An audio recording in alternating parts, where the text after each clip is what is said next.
तो हेलो दोस्तों, आपका स्वागत है फिर से एक बार अहिलदीप क्लासेस में। आई होप कि आप अच्छे होंगे, अच्छी आपकी तैयारी चल रही है। तो अभी थोड़ा लाइट नहीं है यहाँ पे, तो इस वजह से मैंने कैमरा ऑफ कर रखा है। अंधेरे में मेरी शक्ल वैसे दिख नहीं रही है। तो जैसे लाइट आएगी मैं कैमरा ऑन कर दूंगा, ठीक है। तो उससे पहले अब हमारा जो कल शाम को हमने देखना चाहिए था, बट कल थोड़ा सा मैं कहीं चले गया था शाम के टाइम, क्योंकि चाचा के लड़के की शादी है, तो मुझे थोड़ा सा कार्ड वितरण कार्यक्रम में शामिल होना था। तो उस चक्कर से मैं कल शाम को थोड़ा सा बिजी हो गया था। तो उस बात का उल्लेख मैंने कल दिन में ही कर लेता आपको कि भाई कल शाम के टाइम क्लास आपको नहीं दे पाऊँगा, ठीक है। तो अब बात आती है किसकी, बात आती है जो आपका पोर्शन बचा है, आपका मॉडर्न इंडिया का। मैंने कहा था कि हम क्या करेंगे, आपका जो सवाल है बेसिकली जो आपके पूरा हमने कल समझा था मॉर्निंग की कल दिन की क्लास में। उसके बाद मैंने कहा था कि अंडरस्टैंडिंग बनाने के लिए मैं 100 से ऊपर हम सवाल देखेंगे, और उनसे आपका जो ये आपका मॉडर्न इंडिया आपका सेगमेंट आपका पूरा है, उस पर एक अंडरस्टैंडिंग बनाने की हम कोशिश करेंगे, ठीक है। तो मैंने फिर 132 आपके सवाल तैयार किए हैं, ठीक है, विद बॉडी उसके अंदर का सुविधा इंट्रो मेन बॉडी और कंक्लूजन के संदर्भ में, ठीक है, डेट्स के पॉइंट ऑफ व्यू से, ठीक है। मतलब इसमें तो कंटेंट ज़्यादा ही है, और हाँ, बट आपको उसे यूज करना है एज अ जो 10 नंबर का आपका सवाल है, ठीक है, सवाल है जिसमें आपका है। तो इसमें आपको ये सवाल मैंने ये ऐसे बनाए हैं पर यूनिट से, कि जिसमें आपका क्या होगा कि मैक्सिमम जो आपके सवाल बेसिकली आपके यहाँ से कवर हो जाएंगे, या तो सीधे सीधे आपके पूछ जाएंगे, या क्वेश्चन की जो आत्मा है, ठीक है, जो कोर चीज़ है आपकी वही रहेगी। बस आपके एग्जाम में जो आपका सवाल है बेसिकली उसकी जो लैंग्वेज बदल सकती है, ठीक है। बस जो कंटेंट होगा, कंटेंट आपका यही रहने के चांसेस है। ठीक है। अब करना क्या है आपको, करना ये है कि क्वेश्चन को समझना है, क्वेश्चन के अंदर के भाव को समझना है, ठीक है। और उससे फिर आपको प्रैक्टिस करनी है घर बैठ के, ठीक है। और फिर आपको ध्यान रखना है कि एग्जाम हॉल में अगर सवाल इस पैटर्न से बना या इससे थोड़ा सा हटके बना, तो अगर लैंग्वेज चाहे कुछ भी हो, उसके अंदर आने क्या चीज़ चाहिए, आपको बस वो पॉइंट याद रखना है, कौन से उनके बुलेट पॉइंट होंगे बीच के, आपको भी याद रखने हैं, ठीक है। अब इसमें से जो इंपॉर्टेंट सवाल होंगे हम सिर्फ उन्हीं को देखेंगे, 132 सवाल है, ठीक है। तो पॉसिबल नहीं कि 132 मॉडल सवाल आपके 101 क्लास में कर लिए हम, पर जितने हम कर पाएँ। बाकी जो थोड़ा सा कम इंपॉर्टेंट होंगे उनमें छोड़ दूंगा, उन्हें आप खुद से प्रैक्टिस करोगे, खुद से आप पढ़ोगे, ठीक है। पीडीएफ मैं शाम तक अपलोड कर दूंगा, तीनों पीडीएफ। कल जो दो वाली पीडीएफ जो सुबह और कल दिन वाली पीडीएफ थी, वो एडिट नहीं हो पाई थी थोड़ा सा ना, इसलिए।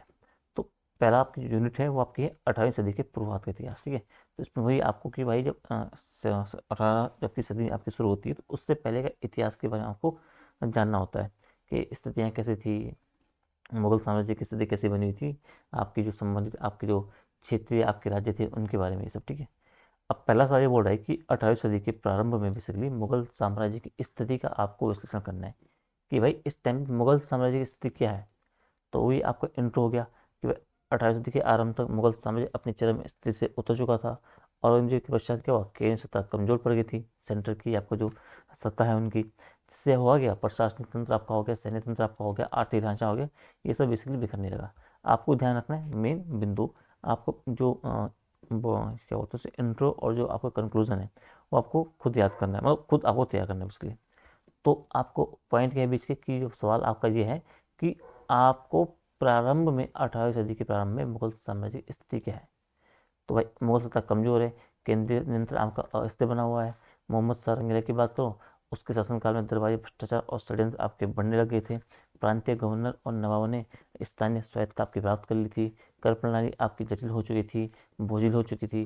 किसानों में असंतोष फैला हुआ था। सेना में अनुशासनहीनता हुई थी। वित्तीय संकट बना हुआ था।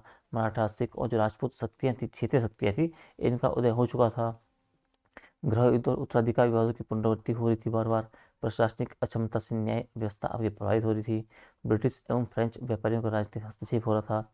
बंगाल, अवध और हैदराबाद जैसे प्रदेशों की स्वायत्तता भी आपकी बनी हुई थी। सामाजिक असंतुलन बना हुआ था, धार्मिक तनाव आपका बना हुआ था। समग्र रूप से यह काल विदेशी हस्तक्षेप के लिए क्या है, एक अनुकूल परिस्थिति का काल था, ठीक है। और इसी टाइम पे आपकी यूरोपीय शक्तियाँ इन्वेंशन करती है इंडिया में, समझ गए। और ये फिर आपका इसका कंक्लूजन हो गया। सेकेंड सवाल ये बन रहा है कि मुगल साम्राज्य के पतन के प्रमुख कारणों की विवेचना कीजिए। तो जो आपकी स्थिति हमने देखी ना, वही आपके यहाँ पे इनके पतन के रूप में अपने यूज कर सकते हो, ठीक है। आप इंट्रो और कंक्लूजन आप खुद देखना है, हम सिर्फ पॉइंट देख रहे हैं कि केंद्रीय प्रशासन की कमजोरी और दरबार एक भ्रष्टाचार बना हुआ था, एक एक पतन का कारण बना। आपका जो अत्यधिक करोड़ से वित्तीय संकट आ गया था, ये एक रीज़न बना भाई। क्षेत्रीय शक्तियाँ थी जो थी मराठा शेख निज़ाम, उनका जो उदय हुआ वो एक रीज़न बना हुआ था। ब्रिटिश और फ्रेंच जैसे आपकी जो यूरोपीय शक्तियाँ आ रही थी, विदेशी व्यापारी शक्तियाँ थी, उनका जो हस्तक्षेप हुआ एक कारण ये बना भाई। सेना की अनुशासनहीनता और आधुनिकता का अभाव था उसमें। आपका आंतरिक विद्रोह हो रहे थे, आपकी बगावत हो रही थी, उत्तराधिकार का विवाद हो रहा था, उससे सत्ता संघर्ष हो रहा था, आपका कृषि उत्पादन में गिरावट हो रही थी, सामरिक असफलताएं आपकी हो रही थी, अव्यवस्थित आपका प्रशासन बना हुआ था, समझो, सामाजिक असमानता एवं धार्मिक तनाव भी आपका बना हुआ था। ठीक है। अगला आपका सवाल है कि भाई 18वीं सदी में क्षेत्रीय राज्यों के उदय की प्रक्रिया आपको स्पष्ट करनी है। ठीक है।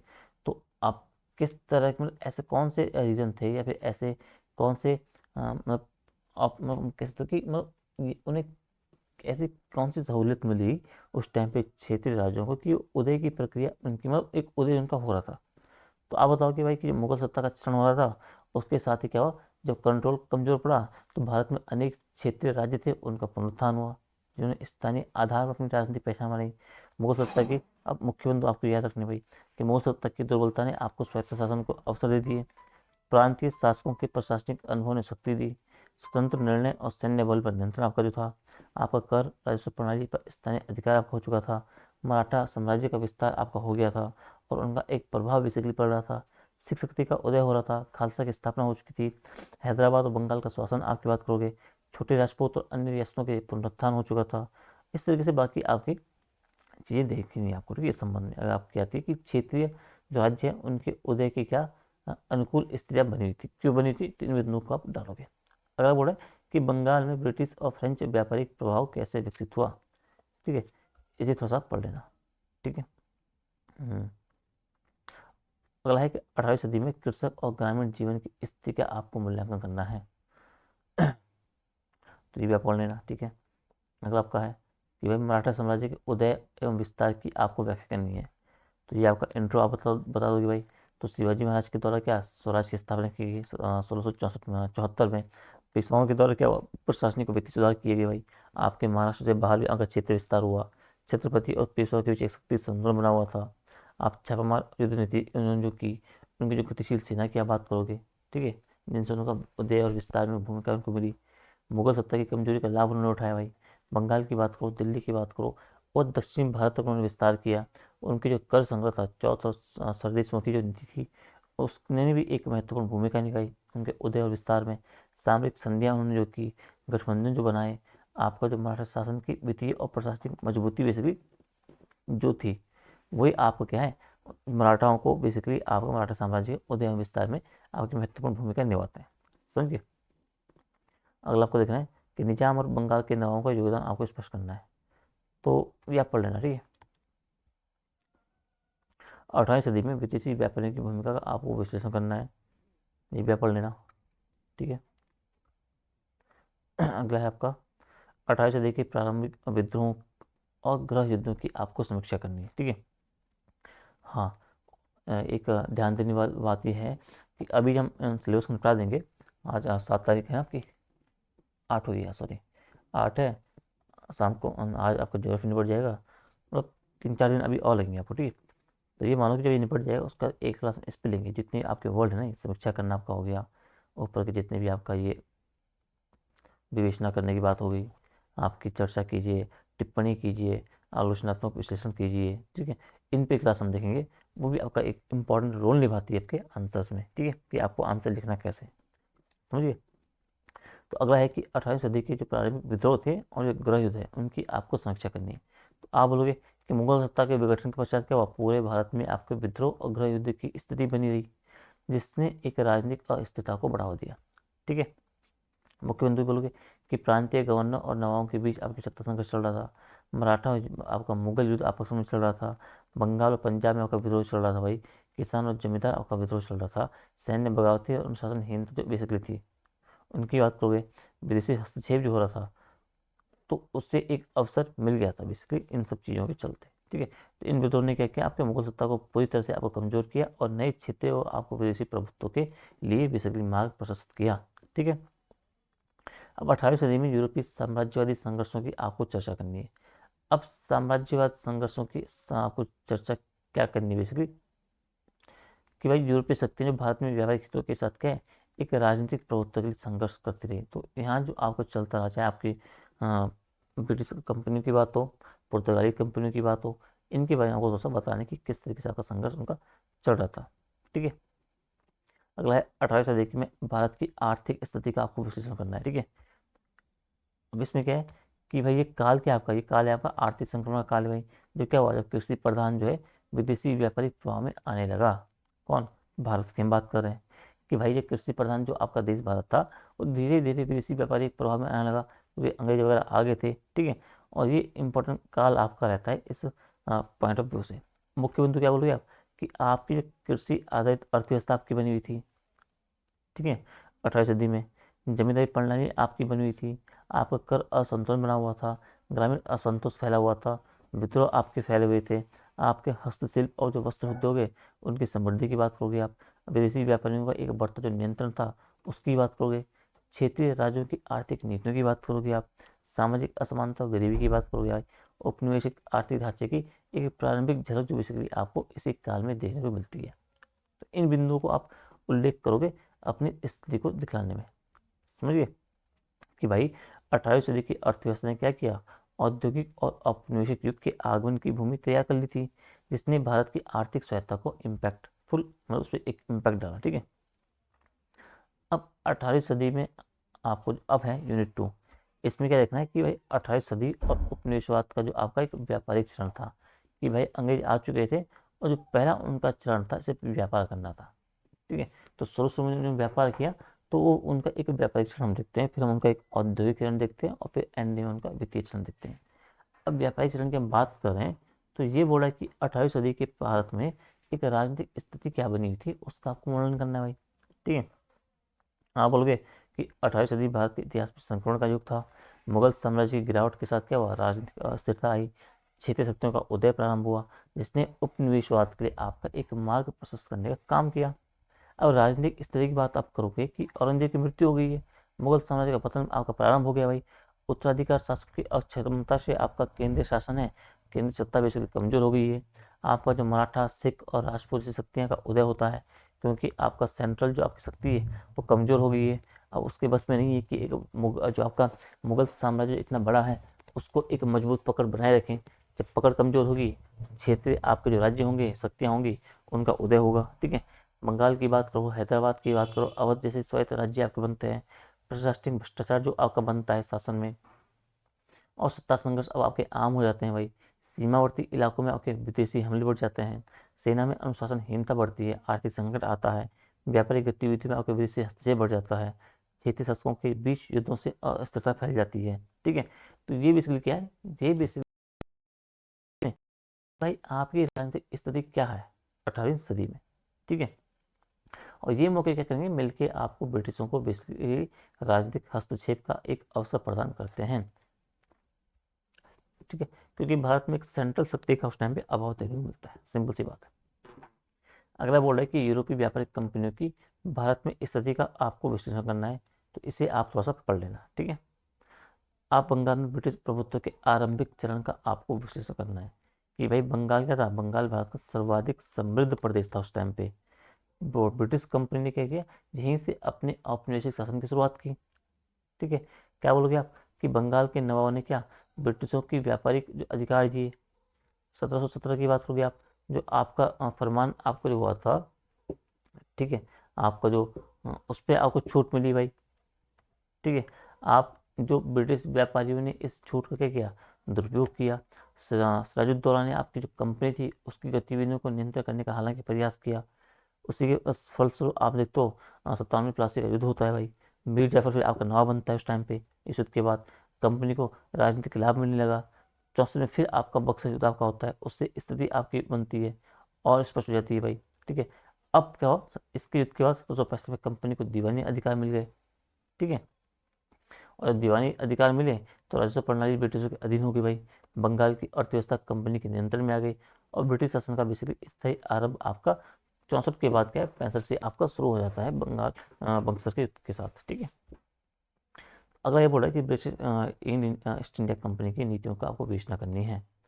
तो आप बोलोगे कि जो आपका British east India company basically थी, ठीक है, आपकी ईस्ट इंडिया कंपनी बात करें यही सी हम बोलेंगे। तो इन्होंने क्या किया, व्यापारिक हितों को संरक्षित करने तो कई आपकी नीतियाँ बनाई, जो धीरे धीरे क्या हुआ राजनीतिक विस्तार का माध्यम बन गई भाई। आप डिवाइड एंड रूल नीति की बात करोगे, आप स्थायी जो आपके शासकों में संधियाँ जो की गई थी उसकी बात करोगे, आप व्यापारिक करों में जो छूट प्राप्त की गई उसकी बात करोगे, आप निजी सेनाएं बनाई गई उनकी बात करोगे, आपका फ्रेंच में जो उनके विरुद्ध बेसिकली आपके जो रणनीतिक कदम उठाए थे उनकी बात करोगे, आप भूमि राजस्व प्रणाली में जो परिवर्तन किए थे उनकी बात करोगे भाई। आप बोलोगे बंगाल में दीवानी अधिकार से उन्होंने राजस्व प्राप्ति की उसकी बात करोगे, बंगाल में कंपनी का एकीकरण हुआ, सॉरी एकाधिकार बेसिकली हुआ उसकी बात करोगे। तो ये सब क्या है, ये सब बेसिकली हैं कि आपका एआईसी की जो नीतियाँ आपकी बनी हुई थी, ठीक है, उनके संबंध में आपको इन बातों को ध्यान रखना है। आर्थिक नीति की बात करोगे आप, आपका जो भारतीय उद्योग को हानि पहुंचाई गई थी उसकी बात करोगे आप, ठीक है, प्रशासनिक नियंत्रण की बात करोगे, तो इन बातों को थोड़ा सा आप जानते रहोगे, ठीक है। अब अगला है कि भाई फ्रेंच और जो ब्रिटिश कंपनियां हैं उनके बीच को आपको संघर्ष आपको करना है, ठीक है। अब संघर्ष कैसे करना है, मतलब संघर्ष नहीं, आपको उसे संघर्ष से विवेचना करनी है, ठीक है, ठीक है। तो फ्रांसीसी और जो आपकी ब्रिटिश कंपनियां थी उनके भी जो संघर्ष आपके चल रहे थे, जो कर्नाटक युद्ध आपके चल रहे थे, उनकी आपको विवेचना करनी है। सीधा संघर्ष की बात कर रहा है तो आप क्या बोलोगे कि भारत में आपको फ्रांसीसी फ्रेंच और जो ब्रिटिश कंपनियां हैं उनके बीच 18वीं सदी में व्यापारिक प्रभुत्व को लेकर कई युद्ध आपके होते हैं, जिन्हें हम कर्नाटक युद्ध के नाम से जानते हैं। 3 युद्ध बेसिकली आपके होते हैं। अब आप बोलोगे कि व्यापारिक एकाधिकार आपका एकाधिकार हेतु आपका संघर्ष होता है। पौंडीचेरी, मद्रास और बंगाल आपके प्रमुख केंद्र थे। डुप्ले और रॉबर्ट क्लाइव प्रमुख आपके नेतृत्वकर्ता थे फ्रांसीसी और ब्रिटिशों के। स्थानीय नवाबों का जो गठबंधन था उसकी बात करोगे आप। प्रथम कर्नाटक युद्ध की बात करोगे आप, आपका 46 से 48 के बीच। सेकेंड की बात करोगे आप 49 से 54 के बीच। थर्ड की बात करोगे आप कर्नाटक उसमें जो आपका 56 से 63 के बीच। अब ब्रिटिशों की जीत होती है, इससे फ्रेंच प्रभाव आपका समाप्त होता है, फ्रेंच सेना का विघटन आपका होता है, ब्रिटिशों का दक्षिण भारत में आपका कंट्रोल आपका अच्छा खासा हो जाता है। व्यापारिक मार्गों का एकाधिकार ब्रिटिशों के पास आपका आ जाता है भाई। आपका भारत में फ्रेंच शक्ति का उदय अंत बेसिकली आपका हो जाता है। तो कर्नाटक आपके जो बेसिकली हैं इन तीनों को आपको पढ़ लेना है, अच्छे से आपको पढ़ लेना है, ठीक है। हम्म। अब अगला ये बोल रहा है कि प्लासी युद्ध के कारण और परिणाम। तो प्लासी युद्ध को भी आपको अच्छे से पढ़ के जाना है, समझिए समझिए कि आपका 57 का जो प्लासी युद्ध था वो भारतीय इतिहास में निर्णायक मोड़ था, जिसने बंगाल में ब्रिटिश प्रभुत्व की नींव रखी, ठीक है। आप बोलोगे किस राज्य द्वारा और कंपनी बीच तनाव बढ़ता है भाई। व्यापारिक अधिकारियों के दुरुपयोग से आपका नवाब आपका नाराज होता है, और नाराज होगा तो मीर जाफर आपका जगत सिंह आदि की एक साजिश होती है भाई, ठीक है। इसके खिलाफ क्लाइव की कूटनीति की बात करोगे आप। प्लासी में अंग्रेजी सेना की विजय आपकी होती है 57 में। सिराजुद्दौला की हत्या हो जाती है धोखे से, ठीक है। मीर जाफर अब क्या होता है जब ये इनकी गुलामी करता है एआईसी की, तो इसे क्या है बेसिकली वो नवाब बनाएंगे अपने फायदे के लिए। ब्रिटिशों को अपना एक अपार धन मिलता है इसके माध्यम से, मीर जाफर के माध्यम से। बंगाल का आर्थिक दोहन बेसिकली बहुत ही गहरा मात्रा में गहराई से आपका प्रारंभ होता है। भारतीय उद्योगों को वहाँ पे आपका जो पारंपरिक उद्योग थे उन पर इम्पैक्ट पड़ता है। राजनीतिक हस्तक्षेप आपका वैध हो जाता है, उसे एक वैलिडेशन मिल गया भाई, ठीक है। आपका जो ब्रिटिश साम्राज्य की आपकी न्यू आपकी शुरू हो जाती है, समझिए। तो ये आपका कारण और परिणाम आपके स्पष्ट है। तो आपका कारण क्या है कि तनाव की आप बात करोगे भाई, व्यापारिक अधिकार दुरुपयोग की बात करोगे आप, ठीक है। तो इनको आप एक कारण के रूप में दिखाओगे और आपके युद्ध हो गया, और परिणाम आपके नीचे के आपके 5-6 पॉइंट आपके परिणाम हो गए, ठीक है। अब बक्सर युद्ध का महत्व आपको बताना है। बक्सर युद्ध का भाई 1764 में आपका जो बक्सर युद्ध आपका होता है उसकी हम बात कर रहे हैं, ठीक है। लाइट आ गई, ठीक है। तो बक्सर युद्ध के महत्व की हम बात कर रहे हैं बेसिकली, इसमें आपको बक्सर युद्ध को थोड़ा सा इंपॉर्टेंट देना है, इसको अच्छे से आपको तैयार करके चल जाना है, ठीक है। तो 1764 में आपका बक्सर का युद्ध होता है भाई। ब्रिटिश सत्ता का आपके विस्तार का एक निर्णायक आपका चरण था, ठीक है। मीर कासिम, सौदौला, शाह आलम द्वितीय का संघ बनता है। ब्रिटिश नीति के विरोध में आपका संयुक्त मोर्चा खोला जाता है। बक्सर में निर्णायक युद्ध आपका होता है। मीर कासिम की हार आपकी होती है। शाह आलम द्वितीय का आत्मसमर्पण आपका होता है। कंपनी की सैन्य श्रेष्ठता आपकी स्थापित होती है। 1765 में आपकी इलाहाबाद की संधि आपकी होती है। बंगाल, बिहार और उड़ीसा की दीवानी उन्हें मिलती है, किन्हें, ब्रिटिशों को।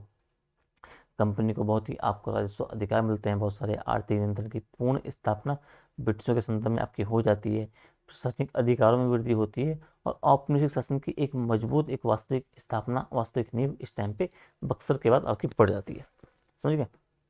अगला है दीवानी अधिकारों की प्राप्ति का महत्व, तो आपको पढ़ता है, आपको इसको आपको देखना है। ठीक है, 20 मिनट आपके हो गए, हमने भी आधा भी नहीं किया, तो हम आपको इंपॉर्टेंट है, आपसे वो दे रहे हैं, बाकी आप खुद आपको प्रैक्टिस करनी। ठीक है, अब द्वैत शासन प्रणाली के आपको विवेचना करनी है कि 65 से 72 तक बंगाल में क्या हुआ, कंपनी ने एक विशेष प्रशासनिक प्रणाली अपनाई, जिसमें शक्ति तो आपके कंपनी के पास थी, लेकिन जो उत्तरदायित्व था वो नवाब था, नवाब के ऊपर था।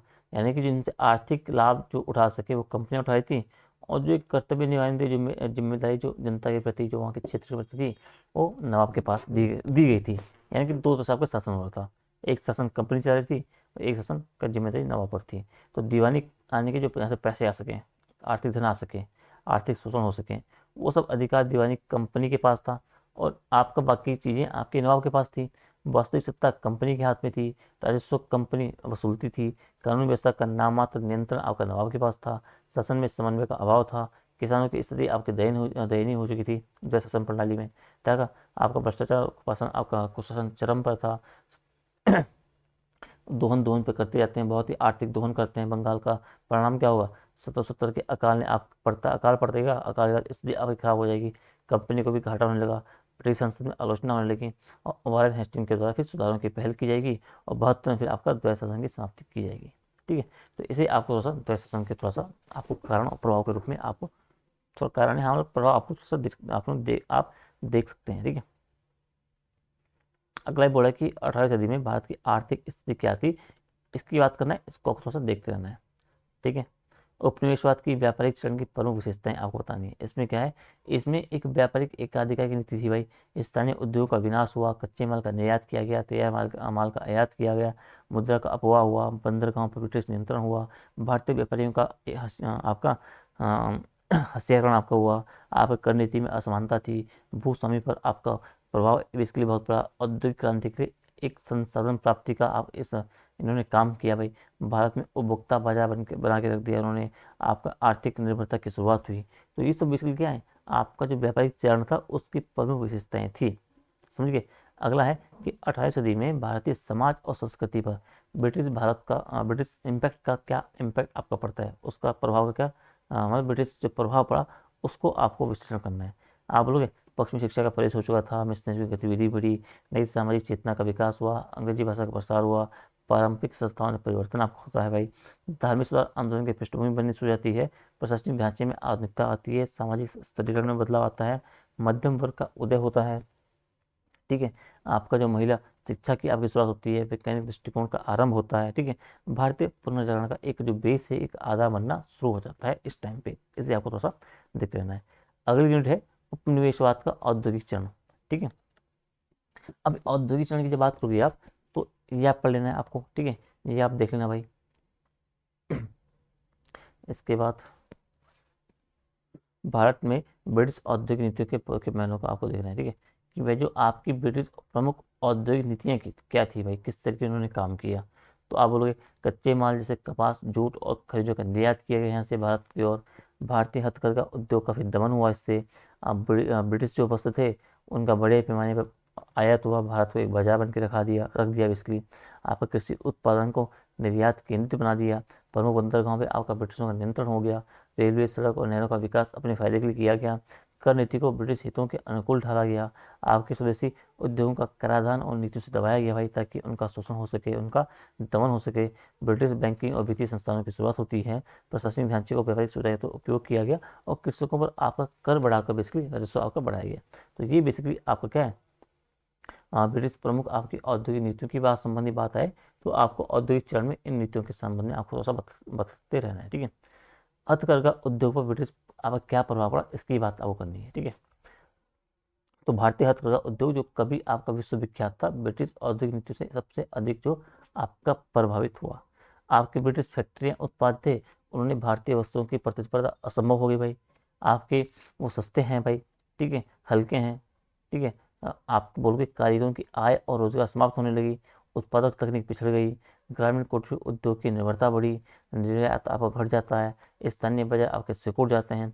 ब्रिटिश कर नीति ने आपके स्वदेशी उत्पादन को बाधित किया, वस्त्र बाजार पे आपका ब्रिटिश नियंत्रण आपका हो जाता है, हथकरघा उत्पादों की मांग घट जाती है, ब्रिटिश मशीन वस्त्रों का आयात बढ़ता है, कारीगरों की सामाजिक स्थिति गिर जाती है, बेरोजगारी बढ़ता है, पलायन बढ़ता है, गरीबी बढ़ती है, आपके भारत की औद्योगिक संरचना आपके नष्ट हो जाती है बेसिकली। ठीक है, तो इन बातों पर आपको ध्यान रखना है। कृषि और निर्यात पे औद्योगिकरण का क्या प्रभाव पड़ा, इसको आपको फोकस करना है।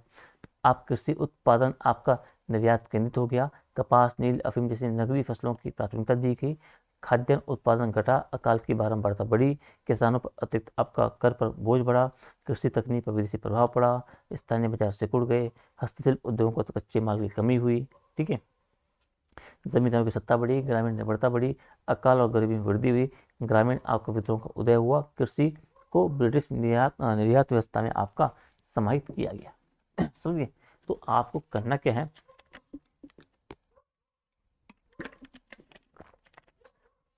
जो इंपॉर्टेंट मैं बोल रहा हूँ जो हम डिस्कस करें, और बाकी जो मैं आपको बोल रहा हूँ वो उनको आपको पढ़ने सवालों को, उनको अंडरस्टैंडिंग बनानी, उनके अंदर क्या क्या आपके जो टॉपिक्स हैं बुलेट पॉइंट्स हैं आपको क्या क्या डालने हैं, उनकी आपको प्रैक्टिस करनी है। आप सवाल चाहे कैसे भी घूम के आपको पूछ जाए, लेकिन मेन जो चीज़ आपकी कोर जो चीज़ होगी उसे आपको नहीं भूलना है। ठीक है, अब औद्योगिक नीति के आर्थिक परिणाम क्या निकले भाई, उसकी विवेचना करनी है। वही जो हमने ऊपर देखा, उन्हीं को दोबारा वही कि घरेलू उत्पाद गिरावट हुई, कुटीर उद्योगों का पतन, कृषि निर्यात निर्भरता, ब्रिटिश वस्तुओं का वर्चस्व, स्थानीय व्यवसायों का ह्रास, गरीबी, कर नीति में ब्रिटिश लाभ केंद्रित, ग्रामीण संतोष, भारतीय ब्रिटिश पूंजी पर निर्भर होना, व्यापारिक मार्गों पर ब्रिटिश कब्जा, ये सब बेसिकली आपके इसके आर्थिक आपके प्रभाव है। ठीक है, औद्योगिक चरण में रेलवे और परिवहन जो अवसंरचना था उसके विकास की आपको चर्चा करनी है, तो इसे आपको थोड़ा सा देखते रहना है। आपको बोलना है भारतीय कुटीर उद्योग और ब्रिटिश नीतियों का टकराव, इसे आप पढ़ लेना। ठीक है, ब्रिटिश औद्योगिक नीति के तहत भारत के प्रमुख व्यापारिक केंद्र, इसे आप देख लेना, कौन कौन से आपके थे, बंगाल की बात हो रही, मद्रास, मुंबई, जिन जिन आपके थे इनको आपको थोड़ा सा इनका बारे में थोड़ा सा बताना है। ठीक है, औद्योगिक चरण में कृषि नीति और प्रणाली का आपको विवेचन करना है या थोड़ा सा देख लेना।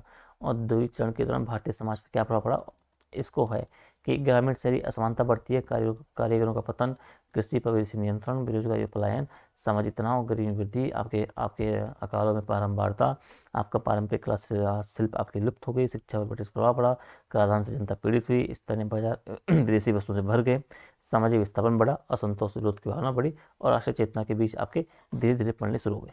समझिए, अगला है कि औद्योगिक चरण ने भारत की व्यापार और निर्यात नीति का वर्णन आपको करना है। ठीक है, आपको उपनिवेशवाद और जो औद्योगिक चरण की प्रमुख विशेषताएं थी उनको आपको वर्णन करना है। तो वर्णन वही विशेषताएं क्या थी, व्यापारिक प्रभुत्व हुआ, जो राज्य शक्ति का आपका मतलब व्यापारिक प्रभुत्व थे, मतलब जो आपके ब्रिटिश थे, अब व्यापार व्यापार प्रभुत्व से बेसिकली वो राज्य शक्ति के रूप में आपके बढ़ चुके थे। कच्चे माल का निर्यात की बात हो गई, कुटीर उद्योग पतन की बात हो गई, ब्रिटिश वस्तुओं के बाजार पर कब्जे की बात हो गई, कृषि उत्पादन नियंत्रित निर्यात केंद्रित आपका हुआ, बंदरगाहों का नियंत्रण की बात करोगे आप रेलवे संचार तंत्र का विस्तार की बात करोगे, स्वदेशी उद्योग के दमन की बात करोगे, आर्थिक निर्भरता असमानता की बात करोगे। ये सब बेसिकली आप इन बिंदुओं को वहाँ पे आपको डालना होगा। समझिए, अगला बोल रहा है कि उपनिवेशवाद का द्वितीय चरण, अब हाँ चौथी यूनिट आपकी हम बात कर रहे हैं। इसमें अब आपको देखना है कि द्वितीय चरण किस तरीके चला। तो उपनिवेशवाद के वित्तीय चरण का अर्थ क्या है और स्वरूप क्या है, इस पर आपको चर्चा करनी है। आप बोलोगे कि वित्तीय चरण 19वीं सदी के उत्तरार्ध में आपका आरंभ हुआ, जब ब्रिटिश शासन ने भारत को एक वित्तीय संसाधन के रूप में प्रयोग करना शुरू किया। इस चरण में वित्तीय नीतियां के माध्यम से आर्थिक शोषण बेसिकली उसको वैध बनाना आपका शुरू हो गया, एक वैलिडेशन उसे दिया गया, किसके माध्यम से वित्तीय नीतियों के माध्यम से जो आर्थिक शोषण ब्रिटिश भारत का कर रहे थे। मुख्य भाग की बात करो कि राजस्व की बात करो, आप कर की बात करो, व्यापार की बात करो, और मुद्रा प्रणाली, इन सब पर अब क्या है, आप ब्रिटिशों का नियंत्रण हो गया भाई।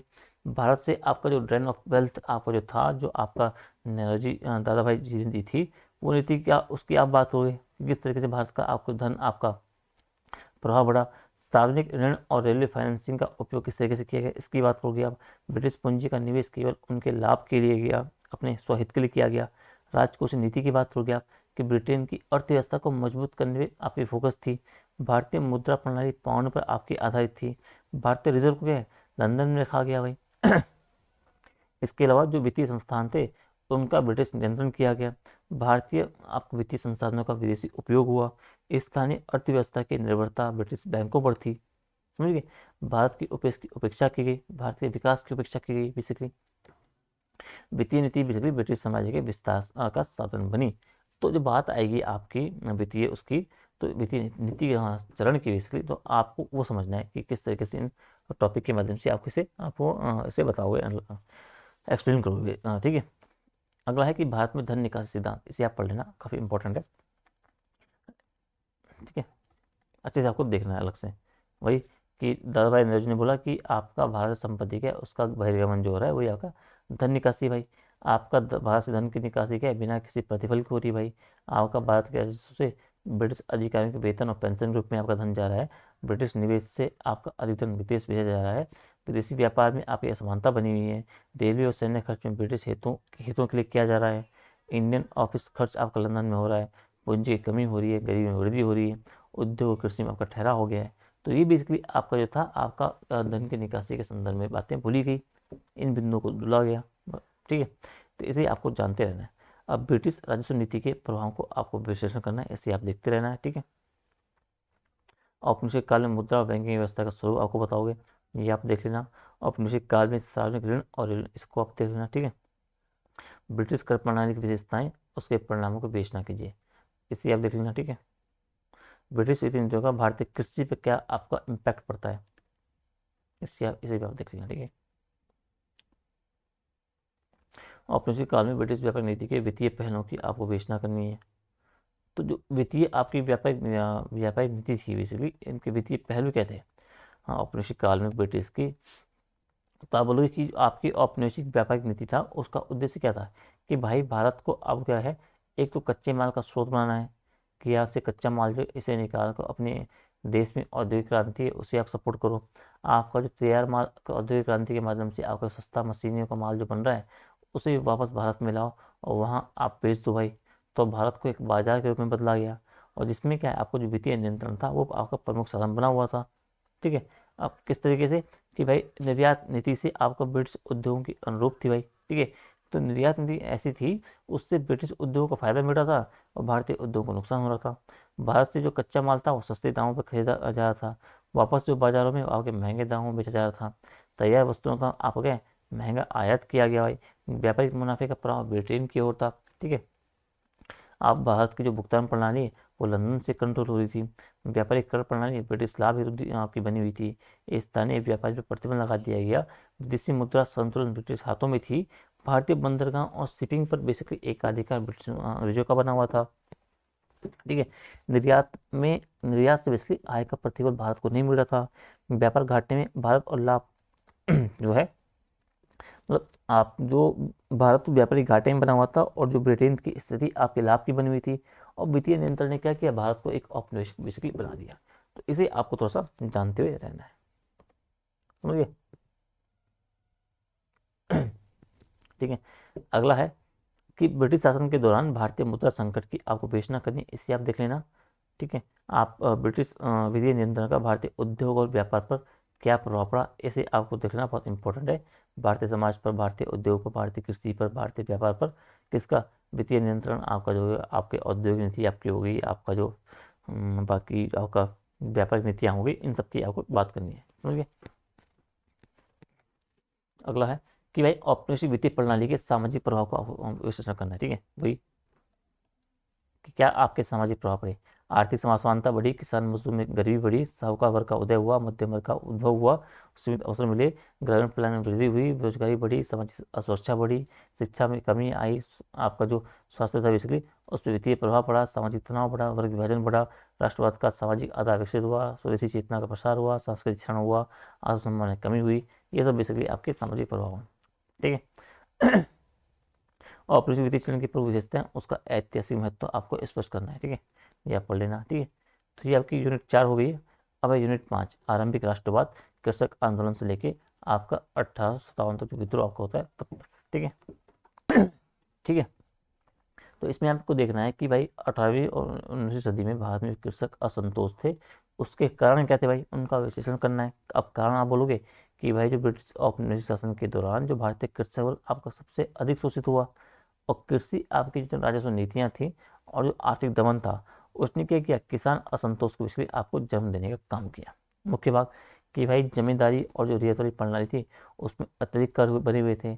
नवाबों और ब्रिटिश प्रशासन के द्वारा जो आपकी वृद्धि की जाती थी कर में, आप प्राकृतिक आपदाओं के बाद भी आपकी जैसे अकाल बेसिकली पड़ रहा है आपका, तो उनके बाद भी क्या है आपका माफ़ी जो बेसिकली उसका जो कर माफ़ी है उसका अभाव है, आपको जो उत्पादन कम हो रहा है, ठीक है, आपकी अगर फसल खराब भी हो रही तो तब भी जो आपकी सरकार क्या कर रही है, सरकार नहीं मतलब बेसिकली आपको जो आपके जो ब्रिटिश वगैरह है जो से शासन बेसिकली है वो क्या है कर वगैरह जो माफ़ी ऐसा कुछ चीज़ें नहीं कर रही है, सहूलियत नहीं दे रही है।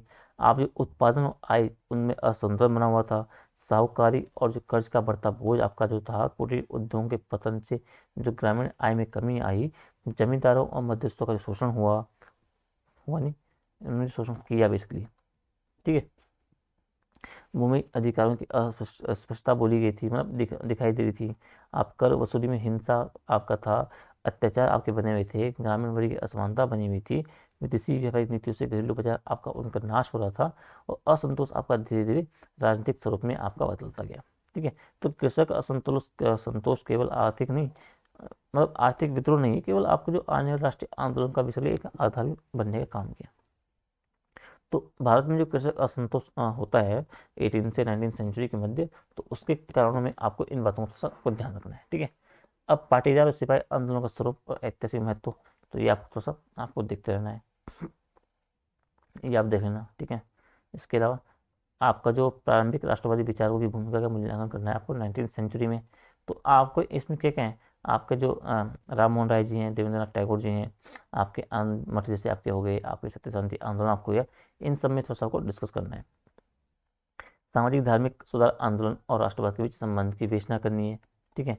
तो आप ये बोलोगे कि सती प्रथा और विधवा पुनर्विवाह पर आपको जो आंदोलन हुआ, जातिगत असमानता के खिलाफ जो अभियान चला, आपको जो ब्रह्म समाज और आर्य समाज का गठन हुआ, आपको शिक्षा और महिला सशक्तिकरण पर जो ध्यान आपने दिया, आपको जो प्रेस और जो पत्रिकाओं से विचार जो प्रसार हुआ भारतीय समाज में, विदेशी विचारधारा को जो प्रभाव आपका हुआ, सामाजिक सुधार से आपको जो राजनीतिक चेतना जागी, आपका जो धार्मिक सहिष्णुता का प्रभाव, न्याय समानता की मांग, नवजागरण, जन जागरण, आपका संगठन की भावना, आत्मगौरव, स्वाभिमान का पुनर्जागरण, इन्होंने क्या किया, ये बेसिकली राष्ट्रवादी आंदोलन की एक वैचारिक नींव रखने का काम करते हैं, ठीक है। और भारत में सामाजिक सुधार आंदोलन ने क्या किया, केवल समाज को नहीं बदला बल्कि राष्ट्रवाद के बीच को भी बोना शुरू किया, ठीक है। ये आप संबंध की बात कर रहे हैं, ठीक है। अब 57 के स्वतंत्रता संग्राम के प्रमुख कारण क्या थे भाई, ठीक है। तो जो चर्बी वाले कारतूस थे उन्हें बोलोगे आप, ये तो शॉर्ट टर्म थे, वो तो एक तात्कालिक कारण था, लेकिन इसके इधर जो एक दीर्घकालीन जो कारण बने हुए थे, चाहे वो सामाजिक, आर्थिक, राजनीतिक, सांस्कृतिक, वो सब कारणों का उल्लेख करना है, ठीक है। आप बोलोगे कि भाई सैनिकों में असंतोष और भर्तियों में जो भेदभाव किया जा रहा था उससे, कारतूस विवाद आपका धार्मिक अपमान तात्कालिक आपका वो हो गया, ठीक है। भूमि अधिकार पर ब्रिटिश नियंत्रण आपको बना हुआ था, अतिरिक्त कर बना हुआ था, दमनकारी नीति आपकी थी, सामाजिक धार्मिक हस्तक्षेप जो आप कर रहे होते, रियासतों का विलय आपको जो कर रहे थे, नवाबों में असंतोष आपका फैला हुआ था, प्रशासनिक भ्रष्टाचार आपका बना हुआ था, व्यापारिक और किसानों की कठिनाइयों की बात करोगे आप, सैनिक एकता की बात करोगे, नेतृत्व की बात करोगे आप, ब्रिटिश प्रभुत्व के खिलाफ आक्रोश की बात करोगे, धार्मिक असंतुलन का विरोध की बात करोगे, स्वतंत्रता के लिए आपको एक मानसिक आधार की बात करोगे, तो आप जब बताओगे सामाजिक कारण क्या थे भाई, कितना भेदभाव किया था, आर्थिक कितना भेदभाव किया जाता था, आपकी जो धार्मिक कितनी चीज़ें आपकी जो प्रतिबंधित की गई थी उन्होंने, इन सबको जो आपको एक धीरे आपको जो मतलब दीर्घकालिक कारकों के रूप में आपको रखना है, ठीक है। अगला है कि क्रांति के प्रमुख नेता, उनका योगदान। तो जो प्रमुख नेता है उन्होंने काम का आपको नेतृत्व किया, उनको आपको जानते रहना है। नाना साहब, रानी लक्ष्मीबाई, आपका हजरत महल, तात्या टोपे, मंगल पांडे, कुंवर सिंह, इन सबको आपको थोड़ा सा जानते रहना है, ठीक है। और कौन कौन से क्षेत्र में इन्होंने आपका विद्रोह किया था, ठीक है। अब क्रांति की प्रमुख घटनाओं का वर्णन करना है। आपका पहला मेरठ विद्रोह की बात करोगे आप, दिल्ली का कब्जा, कानपुर विद्रोह, झांसी का युद्ध, अवध विद्रोह, ये सब एक क्रम में चलते हैं, ठीक है। तो इन्हें आपको थोड़ा सा देखते रहना है। इसके परिणामों की विवेचना करनी है कि ईस्ट इंडिया कंपनी का आपका अंत होगा, अब ब्रिटिश क्राउन का प्रत्यक्ष शासन चलेगा, सेना की पुनर्संरचना होगी, भारतीय रियासतों पर नियंत्रण आपका बढ़ेगा, भूमि नीति में परिवर्तन आपका होगा, प्रशासनिक सुधार और केंद्रीकरण आपका होगा, राष्ट्रीय चेतना का आरंभ होगा, धार्मिक सामाजिक आपकी संतुलन था उसमें बदलाव आपका होगा, किसान वर्ग का आपका नियंत्रण उसमें बढ़ेगा, व्यापारिक नीति में संशोधन होगा, स्वतंत्रता के विचार का प्रसार होगा, और संगठित राष्ट्रीय आंदोलन के बीच अब बोया जाने लगा।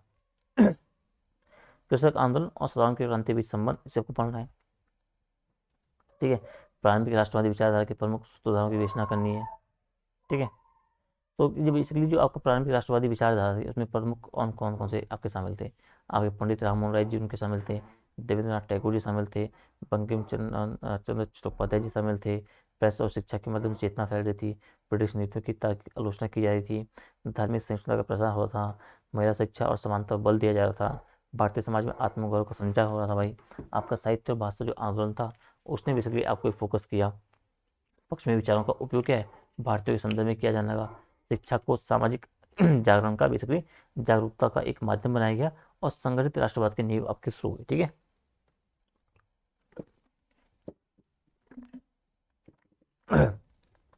ठीक है। आरंभिक राष्ट्रवाद की प्रमुख विशेषताएं क्या थी उनका आपको उल्लेख करना है। कृषक और सैनिक का संतोष, आपका सामाजिक धार्मिक सुधार से प्रेरित भूमि और कर शोषण का विरोध, स्थानीय नेतृत्व, जन समर्थन, सैन्य छापमार रणनीतियाँ ये सब बेसिकली आपको स्थानीय आपके जो प्रारंभिक आपके राष्ट्रवाद है उनकी विशेषताएं, इन्हें आप थोड़ा सा देख लेना। ठीक है, जब मैं थोड़ा देखना बोल रहा हूँ इसका मतलब थोड़ा नहीं देखना है, पूरा देखना है। ठीक है, प्रत्येक जो पहले क्वेश्चन देखें हर क्वेश्चन को आपको पढ़ना है, उसके जो पॉइंट हैं उनको आपको प्रैक्टिस करनी है, तब आपका हाथ सेट होगा, तब आपके पॉइंट आपके दिमाग में बैठ जाएंगे। ठीक है, और फिर उनको रिवाइज आपको करना है एग्जाम हॉल में जाने से पहले। धार्मिक सुधार आंदोलन से लेकर कांग्रेस का उदारवादी चरण 1906 आपकी आती है। ठीक है, तो 19 सेंचुरी में आपका भारतीय धार्मिक सुधार आंदोलन के कारण क्या थे भाई, इनकी आपको विवेचना करनी है। आप बोलोगे कि सामाजिक असमानता जो बनी हुई थी, जाति व्यवस्था की जकड़न था भारतीय समाज में, सती प्रथा फैली हुई थी, बाल विवाह पर्दक प्रणाली आपकी कुप्रथाएं भारत चल रही थी, विधवा पुनर्विवाह, महिला अधिकारों की आवश्यकता बनी हुई थी, मूर्ति पूजा, धार्मिक अंधविश्वास का विरोध आपका संदर्भ बना हुआ था, पक्ष में शिक्षा जो आपकी हुई उससे जो आपका क्या एनलाइटमेंट आपका जो प्रभाव पड़ा भारतीय समाज पे, एक नया वर्ग आपका उभरा, प्रेस और शिक्षा का प्रसार हुआ, ब्रिटिश शासन की सामाजिक नीतियों का प्रभाव बोलोगे आप, राजा राम मोहन रॉय, विद्यासागर जैसे सुधारकों की भूमिका क्या थी, वैज्ञानिक दृष्टिकोण और विवेक का उदय हुआ, सामाजिक न्याय और समानता की मांग और नए मध्यम वर्ग का उदय आपने बात की, तो इन्हें आपको थोड़ा सा दिखाना है। ठीक है, किसमें कि भाई जो भारतीय आपके जो धार्मिक सुधार आंदोलन के कारण क्या थे, समझ गए। 19 सेंचुरी में ब्रह्म समाज की स्थापना और योगदान का आपको विश्लेषण करना है, इससे आप ब्रह्म समाज आपको अच्छे से पढ़ के जाना है। ठीक है, 28 में स्थापना, 21 पर आधारित मूर्ति पूजा पाखंड का विरोध, सती बाल प्रथा जितनी भी कुरीतियां उनका विरोध, विधवा पुनर्विवाह, महिला शिक्षा का समर्थन, जातिगत भेदभाव का विरोध, धार्मिक सहिष्णुता और नैतिक जीवन का प्रचार किया उन्होंने, शिक्षा संस्थानों की स्थापना की बात हो गई, पश्चिमी ज्ञान और विज्ञान को स्वीकारा। ठीक है, तर्क और विवेक पर आधारित धार्मिकता का प्रचार किया। ठीक है, जागृति और सुधार की लहर भारतीय समाज में लाने का काम किया। तो ये बेसिकली आपका इसकी इंपॉर्टेंट भूमिका थी। ठीक है, आर्य समाज और उनके योगदान की विवेचना, इसको आपको पढ़ना है भाई। ठीक है, वही 75 में स्थापना वैदिक सिद्धांत पर आधारित था, मूर्ति पूजा, अंधविश्वास का विरोध, सामाजिक सुधार, महिला शिक्षा और बल, जातिगत भेदभाव का विरोध, शिक्षा के प्रसारित को कुल प्रणाली, समाज में नैतिकता का अनुशासन का विकास किया, धार्मिक कट्टरता का विरोध किया, राष्ट्रीय चेतना का प्रसार किया। ये बेसिकली आपको जानते रहना है। ठीक है, धार्मिक सुधार आंदोलन का सामाजिक प्रभाव क्या पड़ा, ये आप देखो भाई कि सती प्रथा बाल विवाह का विरोध हुआ, विधवा पुनर्विवाह का सामाजिक स्वीकृति मिली, विधवाओं की शिक्षा अधिकार का प्रचार हुआ, जातिगत असमानता में कमी आई, वैज्ञानिक दृष्टिकोण और विवेक पर उनका प्रसार हुआ, धार्मिक सहिष्णुता की कमी की भावना आपकी जगी, प्रेस और साहित्य के माध्यम से जन जागरण भी आपका विकसित जागरूक हुआ। इन बातों को आपको थोड़ा सा जानते हुए रहना है, समझिए। अगला है कि भारतीय राष्ट्रीय कांग्रेस की स्थापना की बात करोगे कि क्या पृष्ठभूमि थी और महत्व क्या था। ये बेसिकली ये बताओगे कि 28 दिसंबर 85 को ए ह्यूम की पहल पर स्थापना होती है, ब्रिटिश शासन में संवाद के लिए आपकी एक ही उद्देश्य था, शिक्षित मध्यम वर्ग का एक नेतृत्व इसमें था, राजनीतिक अधिकारों की मांग इसमें थी, प्रेस और सभाओं के माध्यम से प्रचार किया गया, प्रशासनिक सुधारों की मांग की गई, आर्थिक नीति पर चर्चा की गई, सामाजिक सुधारों का समर्थन किया गया, प्रतिनिधित्व और विधान परिषद सुधार किया गया, धार्मिक एकता का प्रसार किया, ब्रिटिश की शांतिपूर्ण आलोचना की गई। ठीक है, इन बातों को थोड़ा सा आपको जानता है और चरमपंथी चरण की एक पृष्ठभूमि तैयार बेचने करने का काम किया। कांग्रेस का उदारवादी चरण की विशेषताएं क्या थी, ये ब्रिटिश शासन के प्रति सहयोग की नीति अपनाते थे भाई, याचना करते थे, संवाद पर आधारित आंदोलन था भाई, आप शिक्षा और प्रेस का उपयोग करते थे, प्रशासनिक सुधारों की मांग करते थे, कर और राजस्व प्रणाली के पर आपके प्रश्न उठाते थे, सामाजिक सुधारों का समर्थन करते थे, एक पश्चिमी राजनीतिक विचारों का प्रभाव भी पड़ा, धार्मिक एकता और सहिष्णुता का प्रचार इन्होंने किया, राष्ट्रीय भावना का प्रसार हुआ, बंगाल विभाजन से पूर्व का जो समय आपका ये आपका समय बना हुआ है, उदारवादी नेताओं का बहुत योगदान था और भविष्य के चरमपंथी आंदोलन की नींव इन्होंने रखी। ठीक है, क्या याचना करते थे, आपका संवाद करते थे, आपका शांतिपूर्ण आपका विरोध करते थे। ठीक है, याचनाएँ लिखते थे, ठीक है, लेटर वगैरह लिखते थे, ठीक है। तो ये इनकी विशेषताएँ थी। अगला आपका है कि उदारवादी कांग्रेस नेताओं का प्रमुख योगदान की बात करोगे आप नेहरू जी की बात करोगे, ड्रेन ऑफ वेल्थ की बात करोगे, बनर्जी जी की बात करोगे, आप राष्ट्रीय एकता का बल बात करोगे, गोखले जी की बात करोगे, आप प्रशासनिक सुधार के प्रवक्ता थे, फिरोज शाह मेहता की बात करोगे, आप मदन मोहन मालवीय शिक्षा सुधार, इन सब नेताओं को आपको बताना होगा जो आपके किसमें उदारवादी कांग्रेस नेता है, ठीक है, उनका योगदान क्या है। धार्मिक सुधार आंदोलन और कांग्रेस के संबंधों का आपको विश्लेषण करते रहना है। बंगाल विभाजन पर उदारवादी की प्रतिक्रिया क्या थी, इसकी आपको बात करनी है, ठीक है। आपको 19वीं सेंचुरी में प्रेस और साहित्य का योगदान पर आपको चर्चा करनी इंपॉर्टेंट है। तो 19वीं सेंचुरी में इन्होंने क्या किया, सामाजिक और धार्मिक सुधारों का प्रचार किया, ब्रिटिश शासन की आलोचना की, राष्ट्रीय चेतना का प्रसार किया, कांग्रेस और संगठनात्मक जागरूकता फैली, महिलाओं की शिक्षा पर जोर दिया, साहित्य और नाटक के द्वारा जन जागरण आपका हुआ, जागरूकता की फैली, भारतीय भाषाओं का विकास हुआ, इसके माध्यम से आपका अहिंसक आंदोलन का आपका समर्थन दिया गया, ग्रामीण समाज तक विचारों का प्रसार आपका हुआ, स्वदेशी और स्वराज्य की भावना जागी, स्वतंत्रता आंदोलन की भौतिक नींव पड़ी। समझिए, उदारवादी कांग्रेस की प्रमुख नीतियाँ क्या थी भाई, ठीक है। सहयोग की नीति, भ्रष्टाचार की मांग, कर राजस्व की सुधार, शिक्षा और सामाजिक जागरूकता, चुनाव और प्रतिनिधित्व की मांग, आर्थिक नीति में संशोधन की मांग, प्रेस स्वतंत्रता की रक्षा, ठीक है।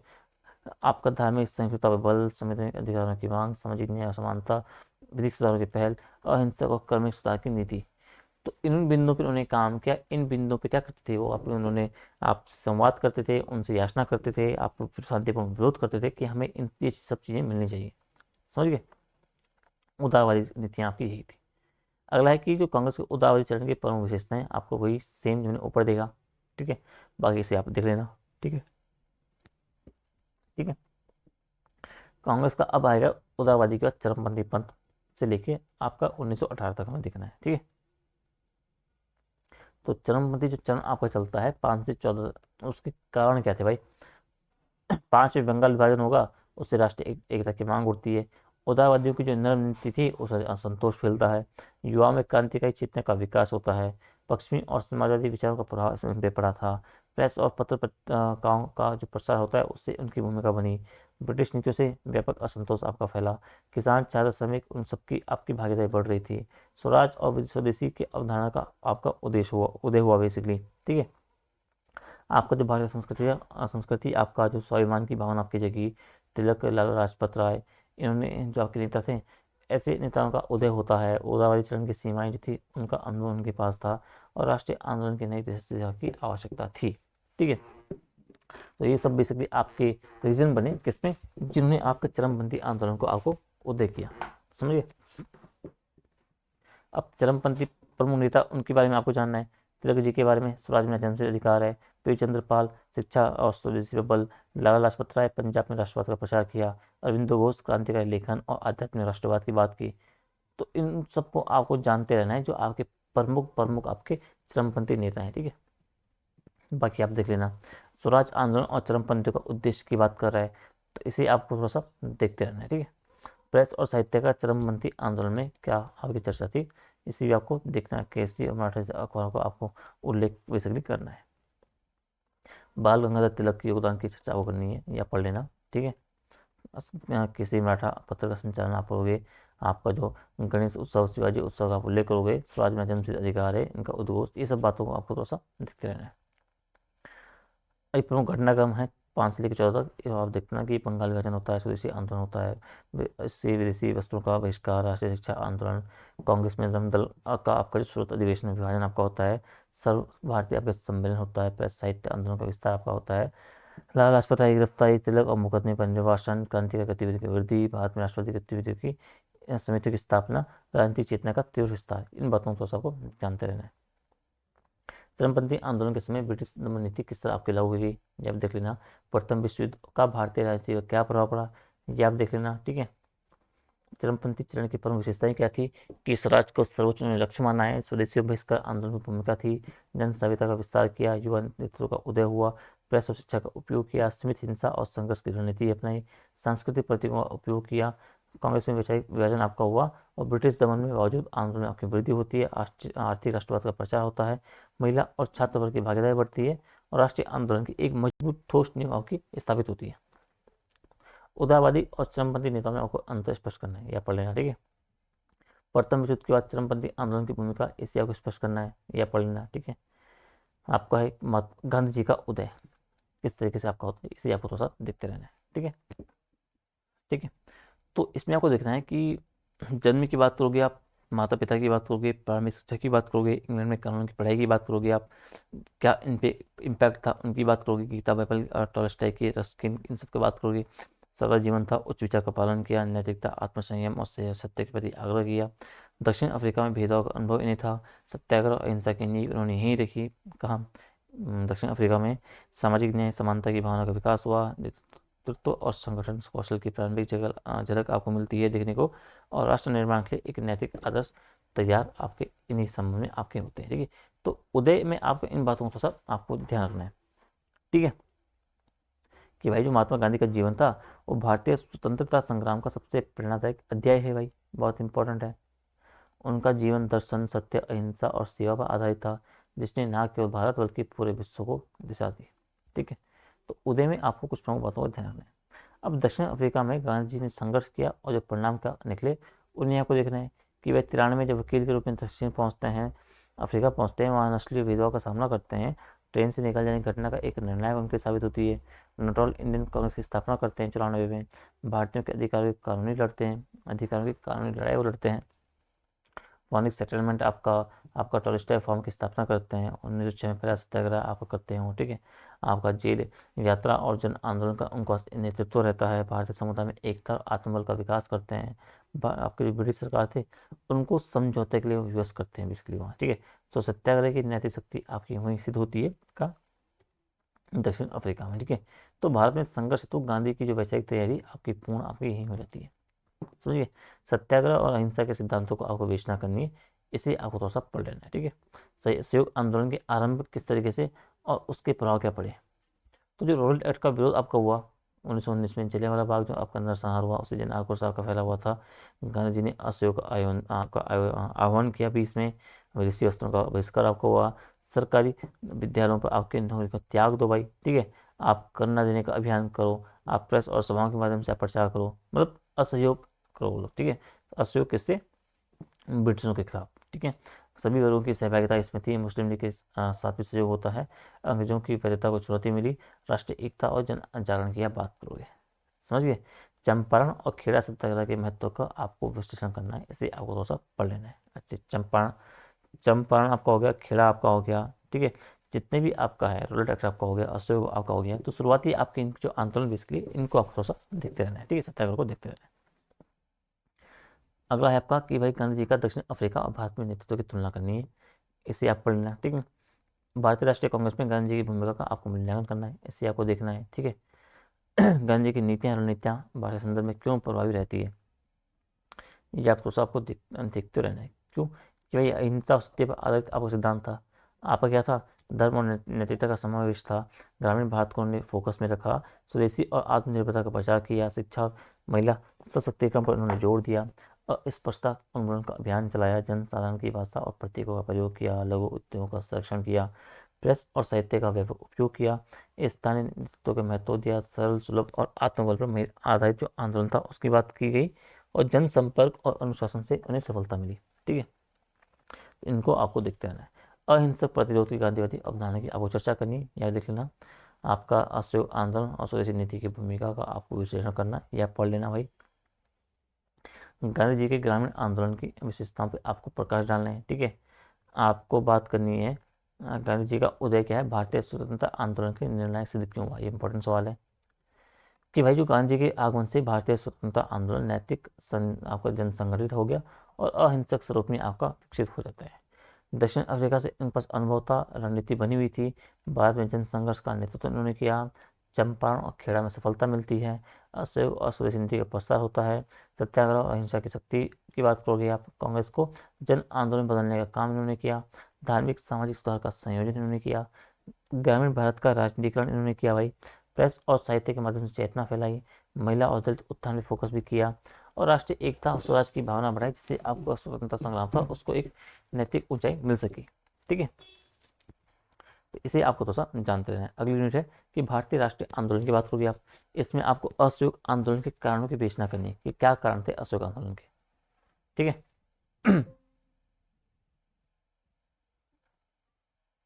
ठीक है, एक मिनट।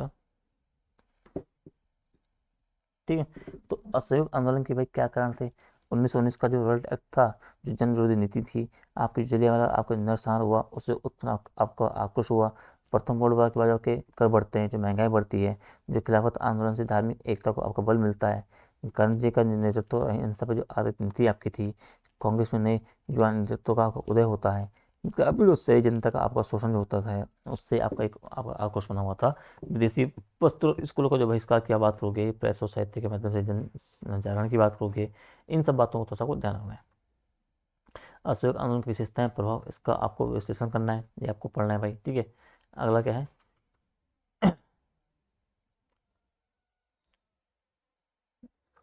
हम्म, अगला है चंपारण और जो आपका खेड़ा सत्याग्रह का राष्ट्रीय महत्व, ये आपको थोड़ा सा देखते रहना है।